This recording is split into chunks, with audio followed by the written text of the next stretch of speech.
Podcast, the official podcast of CountryHodgepodge.com. I'm your host, Steve Hodge, and joining me as always is my co-host, cousin, and lover, Kevin Hodge. Oh, hello, everyone. It is National Hangover Day. It is the day Yay. after. It is the day after our Independence Day, or as I like to call it, Lee Greenwood Appreciation Day. Because I was on iTunes yesterday to see all the new country album releases, and there was nothing that was released this week. So literally nothing has been released all nothing year. it's just been ever since Sam Hunt released Montevello. Everyone's like, I'm not even gonna try. Can't touch that. Exactly. But I looked at there's no albums to talk about from last week, but I was looking at the top charts, and the number 2 downloaded song of the week was Lee Greenwood, God Bless the USA. Just like, there it is. Yep. Which is funny because I talked about it in an article I posted really quickly on the website yesterday, but that song peaked at number 7 when it was on the radio. It never went number 1. Interesting. Which is surprising because it's like the most patriotic song ever. Did you see when, like, what time of the year it got released? Because if he released it around the 4th of July, how did it not go number 1? He released, I don't know when, but it was released in 1984, and it peaked at 7, and then he re-released it in 2001, I believe, after 9/11, and it peaked at 16. So, I mean, but though, I guess it's the iTunes chart, it's not the Billboard or anything. I was going to say, because I wonder if it's, like, charting higher now on 4th of July, because, it peaked at number 2 on iTunes, behind the best song ever, Body Like a Back Road. So, I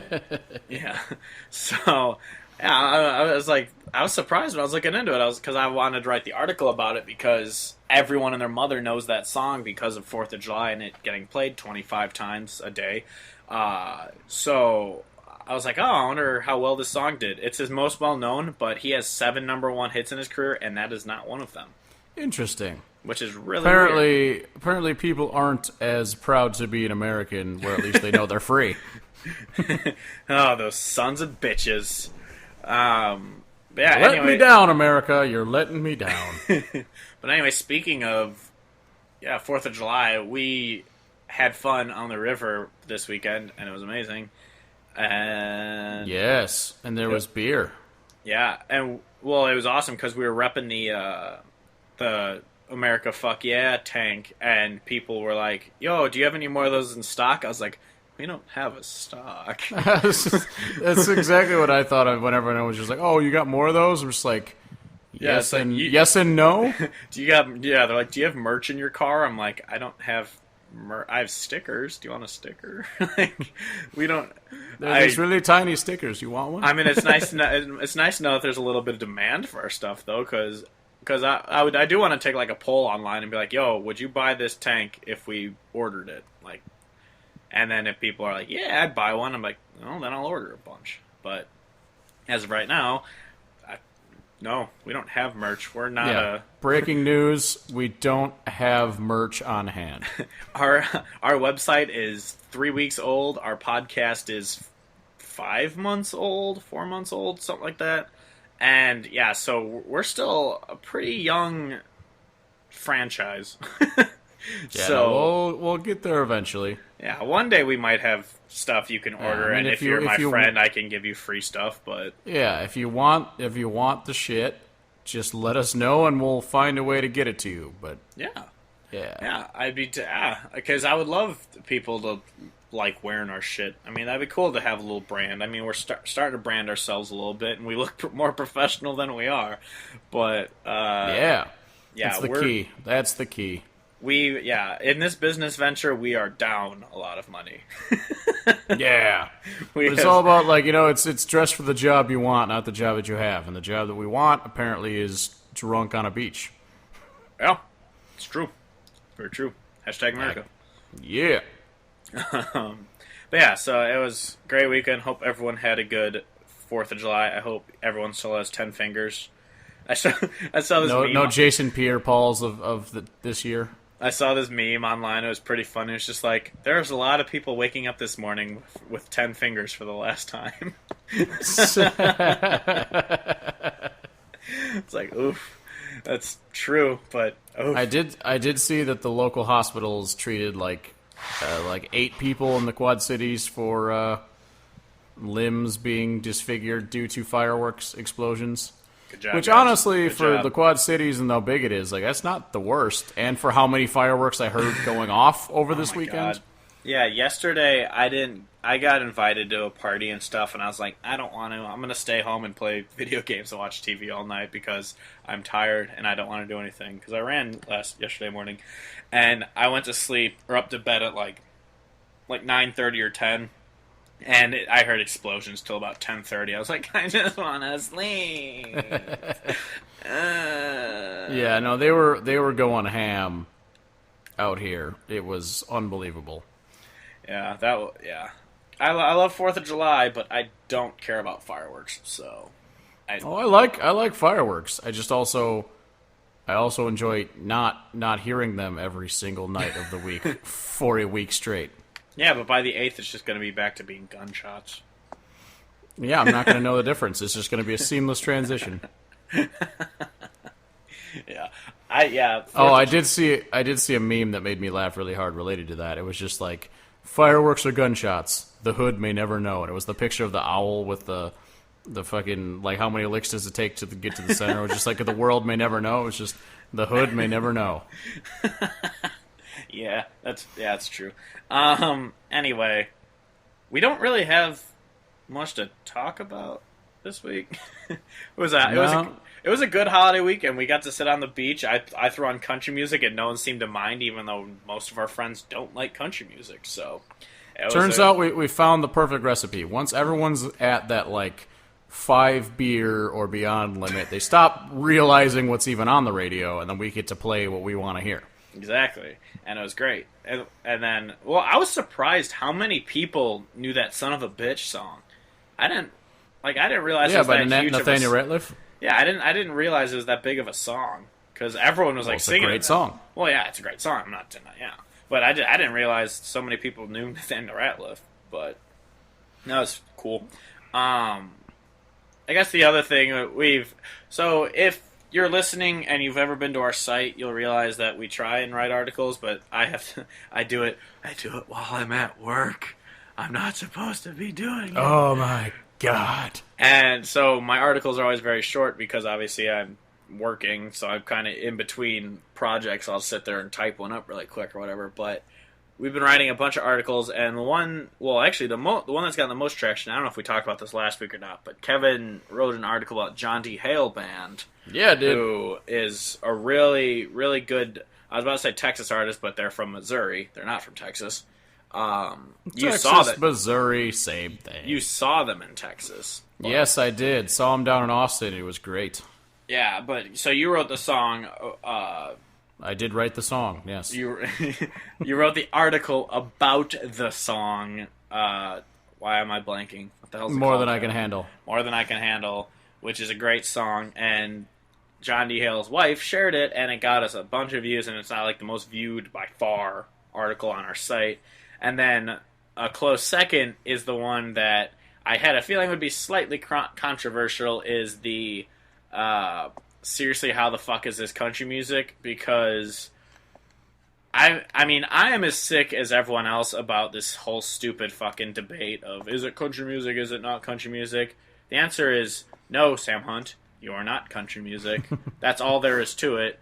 Yes, like today, Wes from Whiskey Riff posted an article about, like, he's sick of it, there's room for all of it. I go, yeah, there is room. Like, in his article, he says, on Friday, I'm going to want to turn up Chase Rice and party to that, but obviously, he's not going to write the next He Stopped Loving It Today, and he's not going to be Chris Stapleton who's melting my face off. I'm like, yeah, exactly. There's no substance to his music. I'm glad you can admit that. And yes, as we've talked about many times, drinking songs have their place, but obviously the real well-written songs are the ones we want to hear. But well, yeah, it basically comes down to at no point, I mean, maybe I have said that Sam Hunt needs to stop making music anyway. I don't know if I've said that or not. Probably. But I know you have said he shits into your ears because you say that all the time. It's true. But if he wants to make music that is just literal shit into people's ears and people like being shat into their ears shat into, that is their prerogative. They're allowed to do that. And so my main thing is just like, yeah, there's room for this music everywhere, but that spot for where this music should be is over in this land called pop music, which is exactly what you're making. So go hang out with your pop music friends and go to your pop music festivals. And everyone can just, EDC, EDM all day, and Adderall, all the things, and they can, have their own time. But country music actually is country music. There was the Saving Country Music article that he wrote, just kind of like even more of a follow-up to... He's been going at it with Bobby Bones lately. Bobby Bones sucks, but yeah. Yeah, but so like he had that follow up that he was just like, the common thing now that they're pushing in the Nashville media is that there's no definition for country. Like country is whatever you want it to be. And although that has certain merit to it, Trigger wrote a great article on Saving Country Music about like the definition of country might be different for different people, but you have to at least acknowledge that it has an actual definition, otherwise all the music's pointless. And although Sam Hunt's music is pointless in general, that's not the point. The point is that it has a definition, it has a long storied tradition, so you can't just say, no, country doesn't have a definition, it can be whatever I want, because then there's no genre there. It's just, so this is just a bunch of people who like to just be near each other making noise. Like there's no identity. Yeah, it's kind of like, in a way, it's kind of like an SJW thing of just like, it could be whatever it wants to be, man. It's like, no, because you have to define things. Because if you just get rid of definitions, then nothing has meaning anymore. Yeah, well, that's. I mean, that sounds as accurate as ever. Is that Sam Hunt is just trying to identify as country, and I'm just like, no, you're not. You have to accept him. It's 2017. No, I do not. Yeah, but yeah, like. As we've said, obviously, it's not like any of these articles are ever spoken out to us because no one knows who we are and no one cares about who we are. But, yeah. But, yeah, like, as we've said, we're not against these no-substance party songs. Obviously, we think traditional and actual meaning songs are better. No one is better than John Moreland, Jason Isbell at writing songs. But... yeah, we love drinking to these stupid party songs. Like, if I'm wasted, if someone throws Country Girl Shake It for me, I'm probably going to dance to it because I'm drunk, and it's... Especially if there is, in fact, a country girl shaking it for me. Yes. Right there. That is very true. Very true.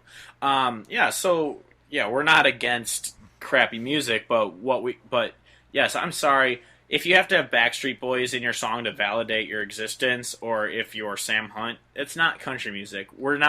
I'm not here yelling at you saying Chase Rice sucks because he has Jack Daniels and Jesus, which is an amazing song. And then, despite the stupid fucking title. Yeah, it's a real dumb title, but it's an amazing song. And then, like I played you this weekend, that Florida Georgia Line song from their EP, even well before Cruise. It's an amazing song. Where'd that come from? Yeah, So obviously no one else was there unless Doug's listening because he was there. But I started playing this song from their first EP called something. I'll look it up as I'm talking. But I started playing this song by Florida Georgia Line, and Doug and Kevin were paying no mind to it because it just sounded like a good country song playing in the background. And I go, do you know who this is? Like, no. I just turned the screen. I'm like, it's Florida Georgia Line. And they're like, what? No. Impossible. Yeah. It's called Never Let Her Go. Is from their EP even before Cruise came out. It's a really good song. And yeah, I played it and I was just like, yeah, this is Florida Georgia Line. You're like, no way. It's impossible. Which goes to show, that it's not impossible for these artists to make good music and make country music. They're just not doing that right now. Yeah. And that's the whole point. Just because you've made a country song in the past, or like they like to point out on Whiskey Riff, if you cover a country song at a concert, that doesn't just make all of your other shit that's not country all of a sudden become country just by some sort of magical by association rule. Like, you just didn't make a country album. Like, there's nothing wrong with that. You just didn't make one. Yeah, like, and that's what I wrote in that article that I wrote, because they in their article, there's no definition of country, so shut the fuck up, or whatever it was. It was an article they posted like 2 years ago or a year ago or something, and I commented on. I go, and I wrote in my article also. I go, just because Sam Hunt and Kane Brown are covering George Strait songs doesn't make them country artists. It just makes them talented artists who can cover a country song. And it's fucking stupid that people use that as an argument. Because that's like, I was going to say Thomas Rhett covering Bruno Mars, but Thomas Rhett's not country either. It would be like, when I saw Brad Paisley, I don't know how many years ago, he started off his song Wrapped Around by singing All the Single Ladies. And does that make Brad Paisley a pop artist because he started singing Beyonce for 30 seconds? No. He just covered a pop song. No one's going to be like, look it, Brad Paisley's going pop. Or like when you see Darius Rucker play live, Purple Rain. He plays Purple Rain at his shows. That doesn't make Prince and Purple Rain country music now. And it doesn't make Darius Rucker a rock star. Although he was Hootie, so that's actually kind of accurate. But was that rock? I always thought that was rock. I thought that was like a pop type thing. It's like pop rock. I don't know, but Darius Rucker did say pop that he always meant for A-E-I-O-U. He meant for that. He wrote it as a country song, according to him, but I think that's just him trying to shoehorn it into country music. But if that started to chart on the country radio, I'd be all right with it because that's a good song. Well, I think on one of his CDs, I'm pretty sure like a country version of it, like a live country version of it. I could be wrong, but I probably am wrong. But I know we saw him in concert and he's performed it, and it sounds cool country. But yeah. But anyway, yeah. So pretty much, yeah. Long story short. I'm tired. I work 10.5 hours a day. I just want to sleep. And it's hard to go back to work after having way too much time off. Yeah. Yeah. Oh yeah. Bow bow. We're going off the rails. Yeah, but yeah. So long story short, as we've said 100 times before, it's not about this black and white of is it country or isn't it country, which is kind of the satirical view we had when we started the podcast of calling artists country or not country. It was to make fun of those who either will go on there and say, Luke Bryan, who is she? Which is the oldest fucking joke in the world. or just Luke Bryan, never heard of her. And then, so people either are just like, that's not country, or that is totally country. It's like, no. Thomas Rhett has Crash and Burn, which is a god-awful Chris Stapleton song, which we're going to hear about. And then, and then he also has Beer with Jesus and Die a Happy Man. And then same with Florida Georgia Line had that song I mentioned before, and they also have Holy. Like, just because, and Luke Bryan has Kick the Dirt Up and Car in Front of Me, like, just because these artists kick the dust up, half their songs suck and then half of them are good, we're not saying that they're not country artists because of that, because it's not black and white. The only one we are saying is not country is because of Sam Hunt, because none of his music is country. It never has been. It never will be. It's just bad. Yep. That's all there is to it. But anyway, Kevin, this week we're covering the great Chris Stapleton. Yay! Kevin and I can hop on that hipster bandwagon. I guess not as hipster as some, because I'm sure people have been listening to him since Steel Drivers. I'm sure they listened to him when he's in the Johnson Brothers. But we saw him a couple months before he destroyed the CMAs when he performed at Willie's Picnic back in 2015 down in Austin. Like just a little after Traveler came out, I'm pretty sure. Yeah, because Traveler was still, like, it was available on Spotify. Because I remember when we saw Chris Stapleton go on, and I'll never forget it because, well, obviously it was the first time we saw him, but, like, he walks out on stage with the band, kind of, and starts, like, picking around a little bit. They were just doing a sound check. And they were just doing a sound check, but we're just like, damn, like, I've never heard of this dude, but he's jamming out right now. They played Tennessee Whiskey. Yeah, and then he stops and just goes to the mic. He's like, all right, we'll be back in a couple of minutes. and we're just like, where are you going? Yeah, we're like, who the hell is this guy? He's amazing. And then he comes back out and he starts playing Traveler. And the funniest thing is our buddy Texas, his name's not Texas, he's just from Texas, so we call him Texas. He turns to us and he just goes, is he saying tractor? I'm just a tractor? We're like, no, he's saying Traveler. Although, for a person who's not super keen on country music, it's probably a fair, assessment that this random song is this guy saying, I'm just a tractor. That's true. It's like that that BuzzFeed video of all those country artists answering the country music haters questions or whatever. Yeah. And it's like, does every song have tractors in it? And Trace Adkins is just like, it's gotta have death, getting laid, and the dog, and you gotta talk about your mama. Yeah, you gotta talk about your mama. It's amazing that his voice is even deeper when he talks than when he sings. He's just like, what is happening? Trace Adkins. I'm Trace Adkins. But yeah, he's amazing. But yeah, so we saw Chris Stapleton, which is still, it's hard for us to say it's the best concert because it was an all-day thing. So it's the best festival we've ever been to. Oh, by far. Because John Moreland and the Cody Jinks Whitey Morgan concerts are just tied for first for best concert ever. But yeah, that festival, I mean, I know we've talked about before. It was Chris Stapleton, Sturgill Simpson, Jason Isbell, Casey Musgraves, Eric Church, Merle Haggard, Willie Nelson, David Allen Coe, Jamie Johnson, Billy Joe Shaver, Sleep at the Wheel. Like, it was all day, and it was Chris Christopherson. Yeah. Yep. It was insane. That was the greatest thing ever.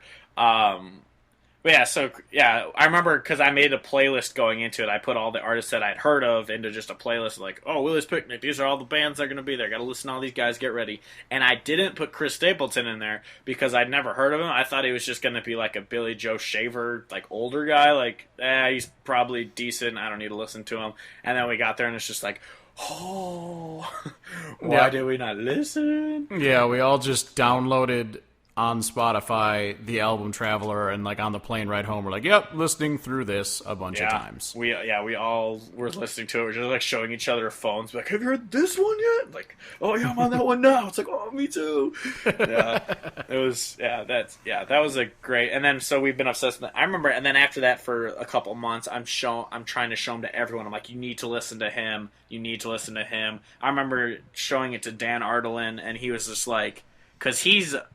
Obviously, no one listening knows who he is. He's my buddy who is really into blues and like jazz type rock and all this stuff. And so I played him Tennessee Whiskey, and he's like, "This is blues. This ain't country." I go, "Well, they're kind of one and the same, but yeah, this is you gotta listen." And so he's obsessed with Chris Stapleton.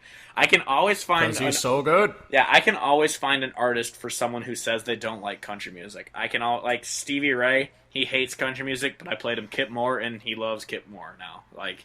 I can always get people, I can always find an artist that I'll be like, no, you think you hate country, but I will find something for you. Yeah. But, so I'm sure anyone who's listening is listening. Who knows, maybe you're a fan of us now because you listened to the Luke Combs episode, which is now our most played episode, and you're listening now. But I'm sure you're probably listening because you're a huge fan of Chris Stapleton, and so most things we'll say to you, you'll probably know, but...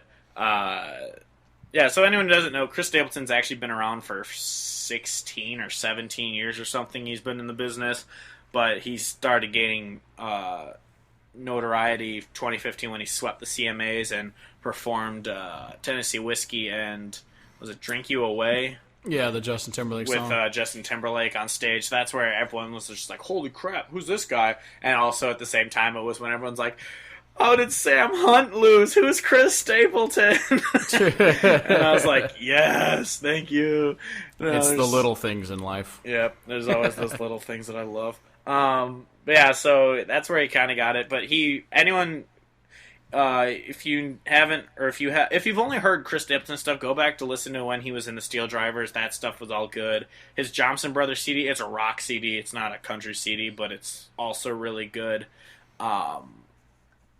But yeah, like his career is, and he's a huge songwriter. I know you said you had pulled up a bunch of songs he's known for. Yeah, like, so a lot of people don't realize. Well, first of all, a lot of people don't realize just with country music or just music in general how there's this whole world of people who are songwriters first before they even get a chance to record. And so Chris Stapleton was one of those where, I mean, he was probably recording music, but he's got so many songs that people would know by other artists that he either wrote or co-wrote. I have to imagine everything nowadays is co-written to an extent. Like, I don't think many people are writing stuff just totally by themselves. But some of the songs that he wrote or co-wrote that are released by other artists that are really good. Never Wanted Nothing More by Kenny Chesney. Comeback Song by Darius Rucker. Dirk Nowitzki Rucker. Yes. He's a 7-foot-tall German black guy.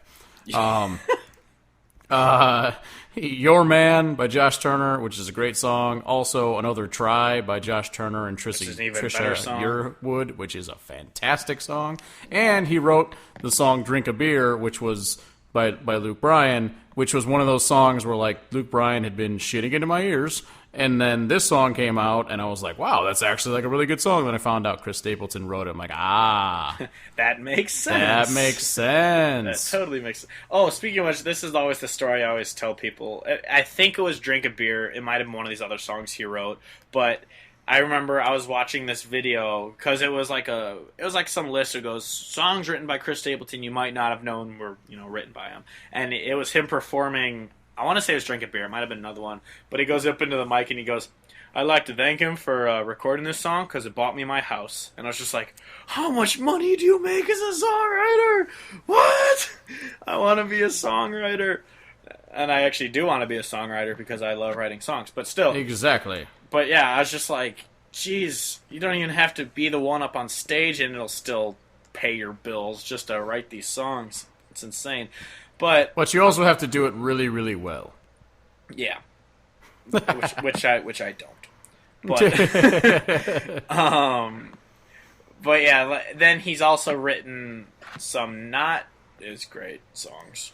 Yeah, so he wrote "Swing" by Trace Adkins, and all you really need to swing. Yeah, all you need to know is that that's the chorus. So like he probably cranked that one out in an afternoon.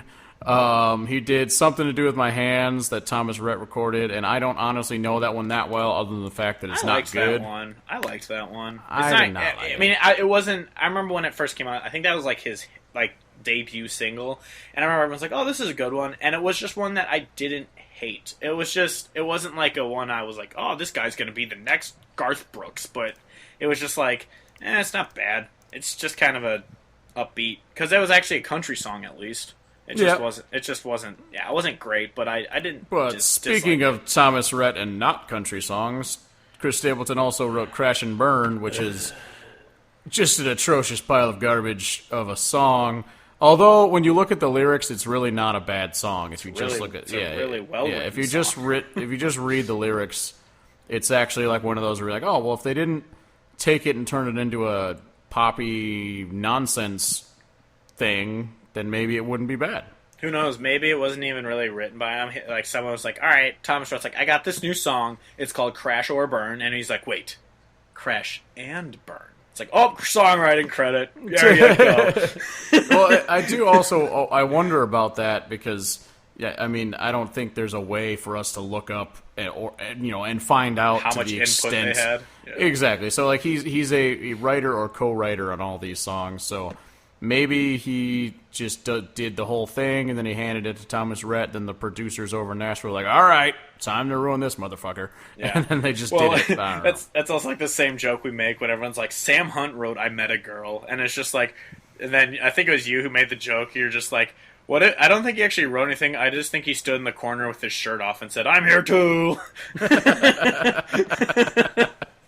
And so they gave Sam Hunt the writing credit because he was just in the room. I think it was just, I walked into a room and it was just like, I met a girl, and they're just like, genius.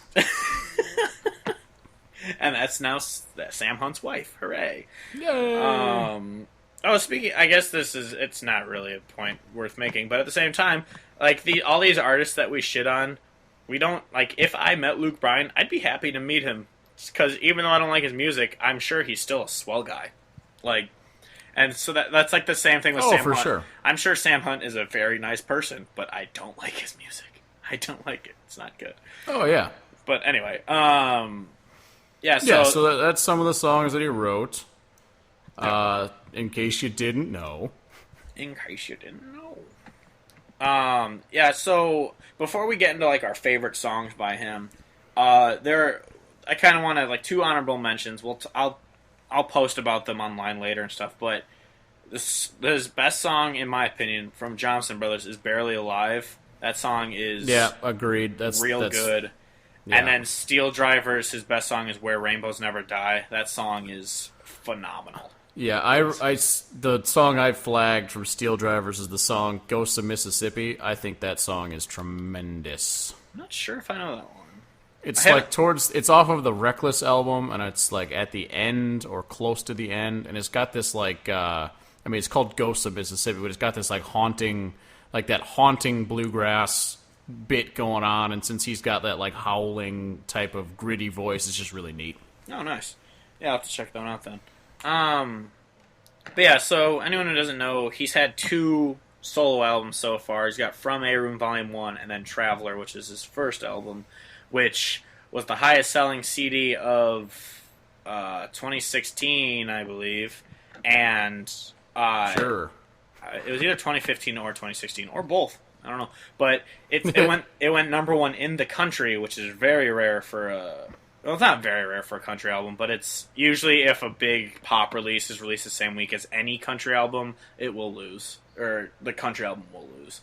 Because I remember Brad Paisley, he was plagued at number 2 for a lot of his albums, even when he was really good, because like Lady Gaga released at the same time as him once, so he lost to her, and he's lost to just random pop artists who go out in front of him. So so if an album is released the same week, that usually, and plus it wasn't his debut week where it went number 1. It was after the CMAs where it just skyrocketed right up there first.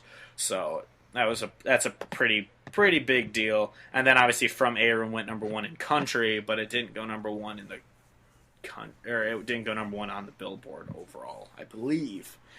But who knows? I'm wrong a lot, so write in if I'm wrong. Send the hate mail. Yeah. So we'll do our favorite songs now. We're only gonna we both have top 10s that we'll put up online later, but we're just gonna do 5 so we don't bore you to death by going through 20 songs and talking about all of them. And also in an effort to shorten our podcast, because a lot of people I know say they should be shorter because I guess over an hour is too long for a podcast. So we'll see how I do. Bad news, we're already at the 2-hour mark. Woo! It's because I got nothing. Never mind. Number 5, Kevin. What's number 5? My number 5 is Nobody to Blame off of Traveler. You're to blame for putting that on this list, bitch. I did it. I did the thing. Yeah. Nobody to blame. It's an incredible song because it's just like, I fucked up. There's no one to blame but me. Yeah, now I know that I fucked up. Yeah, I love that. I love the fact that the line, the name of the song is Nobody to Blame, and so you think like going into it, you could be anywhere, and then in the chorus, he's like, got nobody to blame but me. Yeah, it's like, oh wait, okay. Yeah, it's just like she put, she threw everything on the lawn. She put sugar in my lawnmower, so I can't even mow my lawn. It's just like cut their picture in half and like burned his half or something like that. Yeah, it's just all this. It's like all this, like she's destroying everything I have, but there's nobody to blame but me. It's all my fault. Yeah, my number. It's pretty upbeat sounding. The feel of it, so it's kind of rocking. I like it a lot. Yeah, it's like a very bluesy rock sound, but it's an upbeat one. My number 5 is Traveler. It's just a really upbeat, like, I don't know. It's a song about the fact that he's on the road a lot. Really, it's just it's hard to it's very hard to determine what our favorite songs by him are because he's really. Traveler is a masterpiece of an album. Oh, it is. It's so good.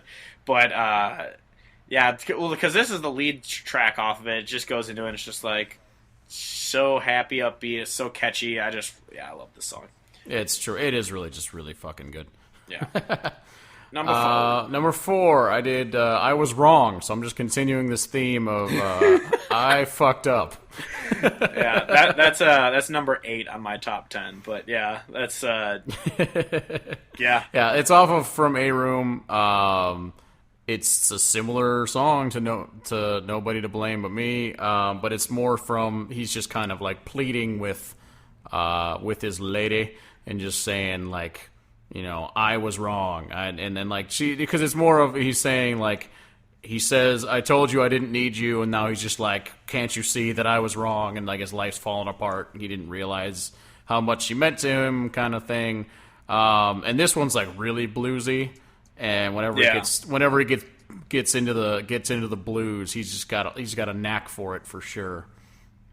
Yeah, that it's definitely a.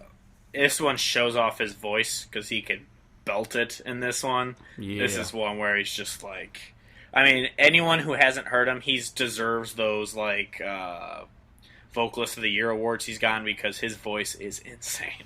It honestly, so good. It like makes no sense sometimes. Where he's like, you hear him talk, and then he'll like go into a song, and you're like, good God, man! Yeah, how did you do that?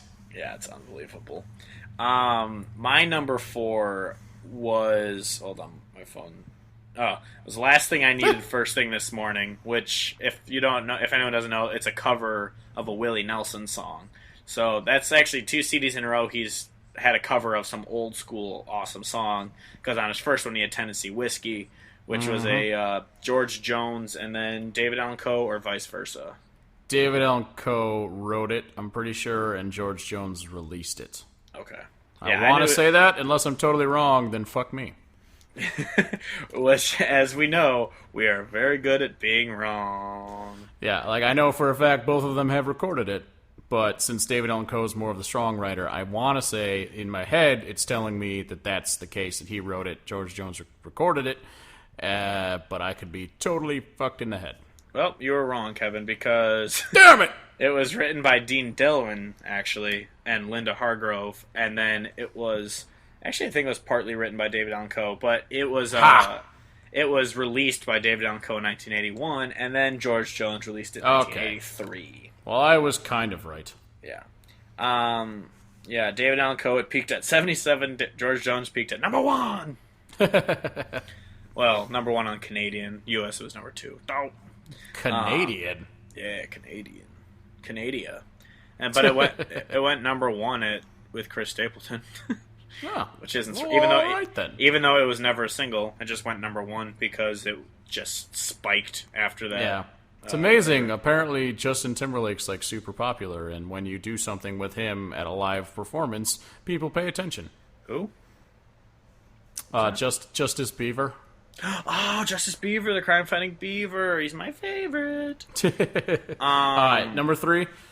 My number 3 is Parachute, which I feel like is on yours somewhere, maybe. It's actually number 3 on mine also. Well, yeah, I guess we, really quickly, before we get into that, I forgot the last thing I needed first thing this morning. We never really talked about it. Oh, shit. It's pretty much just about him, like, in the morning his woman walks out of him, and he's just like, well, that's the last thing I needed this morning, so. Oh, and, like, a bunch of shit keeps going wrong, but he doesn't care about any of that, because the one thing happened. Yeah. Anyway, alright, yeah, so number 3, Parachute. This is the one that I remember when we were listening to it on the plane going back, I was just, like, blown away by this song because it's got such an awesome guitar riff. Yeah, it's just so quick, so amazingly sang. I've covered one of his songs on stage, which we'll get to because it's on my list.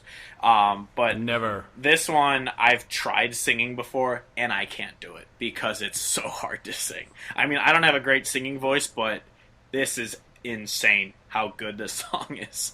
Yep. And it's just like the whole pretty much the whole reason for the song is just like, you don't need me unless, or like, you don't want me, you need me when you need me. It's like I'm not your person to be there when you need me. I should be there for you all the time. So it's just like I'm just your fire when you're cold. I'm just your drink when you need or I'm your whiskey when you need a drink to hold, and all this. And it's just like pretty much I'm your bitch kind of thing. And it's just like and it's pretty much just kind of him like sick of it. Like I'm sick of being this like part-time person to you. Yeah. I don't know. Do you have anything else to add about it? No. Number 2. My number 2 is Either Way off of From a Room. Same. Which I bet we have the top 3 the same then. Yeah, that'd be my guess. Yeah. So Either Way, we've talked about it before on the pod with like breakup songs and stuff like that, and moving on. And it's a great song because it's from an interesting perspective that you don't often hear in songs, where he's just basically telling his lady that we can stay together, we can do whatever, and he's like, I'm not going to love you either way, and just kind of like it's dead. I'm done with it. So we can just go through the motions, or we can call it a day. But we're pretty much sticking together because people just assume we're together and assume we're in love. And he's just like, and I won't love you either way, no matter what we do. And it's just kind of like really powerful and just also really just like a painful line. Yeah, it's his best song from A Room. Really, I was looking at the Parachute lyrics, and I forgot, this is my favorite line from it. There's a song that I remember I never learned to play, a lifetime of forgotten words I never got to say. It's just so awesome. Anyway, but yeah, either way, yeah, it's do we either of us include it in our breakup or moving on songs? It was on one of mine, but I can't remember which one. I think it was the moving on one. Yeah, because it's just insanely depressing, and this CD came out pretty much right at the right point for that song, so that one was suitable. But yeah, our number ones are definitely going to be the same. It's Broken Halos. No, it's Fire Away. I do like Broken Halos a lot. Yeah, it's my number 9. That's why I thought of it, because it's on my list. But yeah, Fire Away, I'm guessing, is yours. Yep, that's correct. Yeah, I've played this one on stage. This was, other than one of my own that I've written myself, this is one that I've gotten requests to play on stage because everyone loves Chris Stapleton. And this song is just, so fucking good. And this music video makes it even better. And, yeah. Yeah, it was the first, because what I think of it is, I remember when I was listening through this album for the first time, and like we knew that he could sing really well. And it was just something about hearing, because of how stripped down the song is, just hearing it that first time through, and him just holding these notes, these long, elongated notes that are like kind of high, and just like showing his range as well as his songwriting and everything. It was just such a well done song. I was like, God damn. Yeah, on my on this day on Facebook. Yesterday, not yesterday, 2 days ago, it was a year exactly since I saw Chris Stapleton at Summerfest, and I had the only status I wrote while I was there was hearing Fire Away live gives me chills, because it does, because the song is phenomenal. So the kind of the point of the song is him just kind of, isn't it kind of, I don't know, I think it's kind of like him giving up in a way, and it's just like, well, just unload on it. Just fire away at me. I was going to say, I took it kind of as like he's either opening himself up to be like a punching bag kind of thing, just like let it all out on me, I can take it kind of thing. Yeah, and the music video kind of changes the thing, because it's about his girlfriend or wife or whatever being bipolar and kind of going insane. And it stars the dude from X-Men who plays Angel in X3. And he's in Punisher, the guy with all the piercings. You're giving me a weird look. Oh, yeah. The guy with all the piercings in the first Punisher. Yep. Which is the most underrated Marvel movie ever, but that's beside the point. So it stars that dude, and Chris Stapleton just plays the bartender in the music video. But yeah, it's Yeah, well, obviously we both ranked it number one. It's his best song, in my opinion. It's so good. It was the first song I had to learn by him because it's haunting. Yeah. I've played it live so many times because it's so good. But yeah, so that's my number one as well. Yeah, it's just amazing. This top five was difficult since we actually made top tens. It made it easier to try to include all the songs that I absolutely love. But actually narrowing it down to the top five was pretty damn hard because of how many great songs. Because like we said before, the entirety of Traveler is just amazing. And then I really, really liked From A Room. I didn't think it was as strong as Traveler, but it was still really, really good. And then also I included it at number 9 on my list, but his single "What Are You Listening To," which isn't on either album, but is out there. That was actually my number 7. Yeah, and like that's a really good song too. And so like there was a lot of these that I didn't know what to do with. So you had Traveler at 5, I had Traveler at 6. Like it was just right there, and he's got so many good songs, really. Yeah, I mean, when I started writing it, my top 3 I wrote down right away because I knew those would be my top 3, and obviously you knew as well because those are your top 3 as well. But yep. Yeah, so I knew that would be it. But yeah, so Chris Stapleton, if you're listening because of him, then you know he's amazing. If you're listening because I don't know, if you've never heard of Chris Stapleton, I don't know where the hell your head's been for the past 2 years. But listen. But yeah, so he's amazing. I'm assuming, I think either people are predicting it or it's been confirmed that his second From A Room volume is coming out later this year, I believe. I feel like I heard that it was coming out in like November or some shit. Yeah, I want to say that's true, but as always, we're probably wrong. But that's what we get for doing no research. Yeah.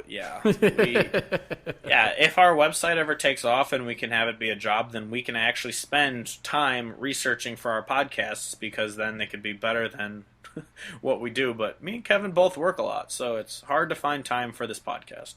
But we do it because we care, and we know our millions of listeners must hear it. Yes, we do it for you. This is for you, Chuck. Oh, God. That's a story that'll have to be explained one day. Yeah. No. Anyway, I don't think I have anything else to say about Chris Stapleton other than, he's been an amazing songwriter forever, and I'm glad he's getting his own name out there all the time. Yeah. He's one of those where actually the only other thing I wanted to say was ever since that, that quote unquote, career making moment or whatever you want to call it when he did the CMAs with Timberlake and everyone saw him and thought he was amazing there, then he won all those awards and everyone was talking about him and like he basically got catapulted from obscurity into, people knowing who he is. I've thought, but I don't listen to the radio, that like he's had all these songs, they must just keep going number one. I didn't realize that the songs how amazing these songs are, and then he keeps releasing them as singles. I didn't realize these songs aren't going number one, and the radio is not playing them the way that they should. Like I didn't realize that was the case because it made no sense to me. Like people love his music. He sells out venues everywhere. He's on tour at all these different places. Like how is the radio not playing his stuff? Yeah, well, the best thing I saw about that was after Jason Isbell went number one, Stapleton was 2 and 4, I believe, on the list between his 2 CDs. And with that, I think it might have been Trigger who tweeted it out. He goes, they don't need the radio needs them. I'm like, yeah, yes. Because the radio sucks right now. But because I was doing the same. I was looking at his songs, and Nobody to Blame is his highest charting airplay song at 10. And the only reason Tennessee Whiskey's number 1 is because of downloads, because it peaked at 57 on the radio. Seriously, and this is the stuff that I honestly was shocked, because I literally had gone through life in like the last almost 2 years just assuming that everyone knew Chris Stapleton and he was getting, radio play because he was, he won all those CMA awards, and my head was like, oh, he's got to be, getting played on the radio, and thank God the radio's finally getting their shit together, but turns out, no, they're just as stupid as ever. they will not play this guy even though people clearly love him and want to hear more of him. Yeah. The radio is just kind of like, no, doesn't have enough auto-tune. I heard Traveler on the radio once, like, because occasionally, obviously, the radio will get popped on at some point. I heard Traveler once, and I was like, oh, he's being played. So, yeah, I thought the same thing. I was like, yeah, he's doing it. He's winning. Nope. I mean, he is winning because he's selling out tours and everything. So. Yes, and he is winning, and but it's dumb that and he he's just not opened, on the radio. Yeah, and he just opened for Tom Petty. So, yeah, well, you would Which think is that badass. you would think that he would go number one because Bobby Bones likes sucking his dick. So you would think. Because I thought Bobby Bones was Mr. Honestly, I Know Everything. And it makes no sense to me. Because everyone knows him. Unless you're listening to this and you have no idea who he is, then, again, where the fuck have you been? But, like, everyone knows him. Everyone knows, like, at least a couple songs. Like, if you don't know much, you know Tennessee Whiskey because of the Justin Timberlake thing. Like, everyone knows him. How did his music not get catapulted into being number one? For I honestly thought of it like it was going to be like the Zac Brown Band situation, where they're just going to keep releasing singles, they're going to keep going number one, and like that's fine. Like I thought that's what was going to happen, and it just has not, and I'm really confused as to why. Yeah, I have no idea. But yeah, so yeah, well, like he said, he doesn't need the radio needs him. So damn right. Yeah, so that's it for we got all for him because I don't really have much else to say because we can only say he's amazing so many times before it gets old. One more time, he's amazing. Oh, it's already old, Kevin. You ruined it. Damn it. Now I don't like Chris Stapleton anymore. Shame. So this weekend, there's only one CD that I found that's worth noting that's coming out. Charlie Pride's Music in My Heart. So yeah. He's still making music, which is pretty cool. Shout out to him still also being alive, because for some reason I had thought he died a long time ago. I don't know why. I just assumed that. And this is actually, honestly, there's other artists like this too. I, for the longest time, was convinced that Axl Rose died at a young age. Totally wrong about that. Like no, I don't. He's a big old fatty fat now. Yeah, but I had no idea that. Like I don't know what happened and got stuck into my brain that these people were dead. But I for some reason for the longest time I just thought Charlie Pride had died a long time ago. I'm really excited. You've he's never seen still here. You've never seen the meme of a big fat Axl Rose singing on stage and it says, "Welcome to the jungle. We've got lots of cake." Honestly, I think the reason I figured out that he wasn't dead was because of that meme. I was just like, wait a second, what? Probably. Yeah, but yeah, so this is also weird. There was no albums that came out last week. Yeah, so we have nothing to do now other than fart noises for the rest of the podcast. Maybe Jason Isbell will stay at number one. I don't know. Like, that album is still amazing.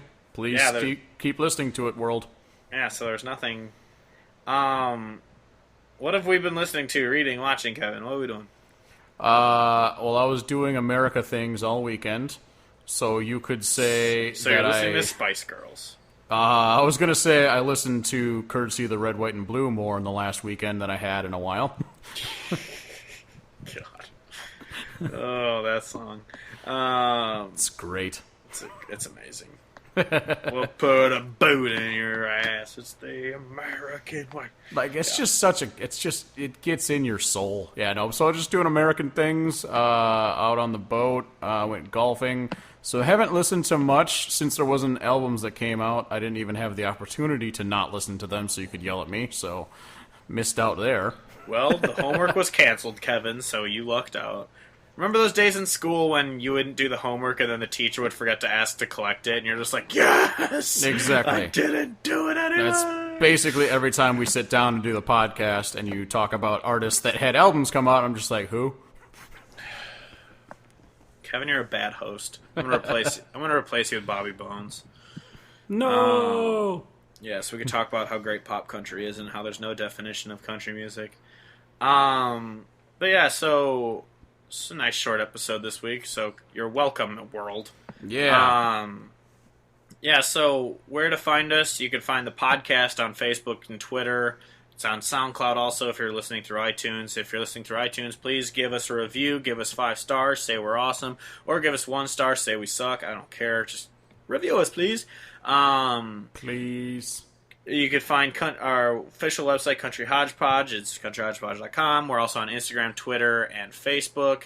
Spotify, you can listen to the songs we mention every week. It's called Hodgepodgecast Picks. If you want to buy our shirts, they are not in stock anywhere. You just have to go to TeePublic and order whichever one you want. It's tpublic.com/user/Clifftron. I need to change that. I haven't yet. You can find me on Steve. You can find me on Facebook and Twitter, Steve Hodge Music. You can find Kevin on Twitter at Chargeford, spelled how it sounds. So that's it for this week. Next week, we are going to be talking about Sam Hunt. So stay tuned. Stay tuned. So that's it for this week. So it is Steve Hodge, as always, joined by Kevin Hodge, saying goodbye, good night, and good Charlotte. I love you.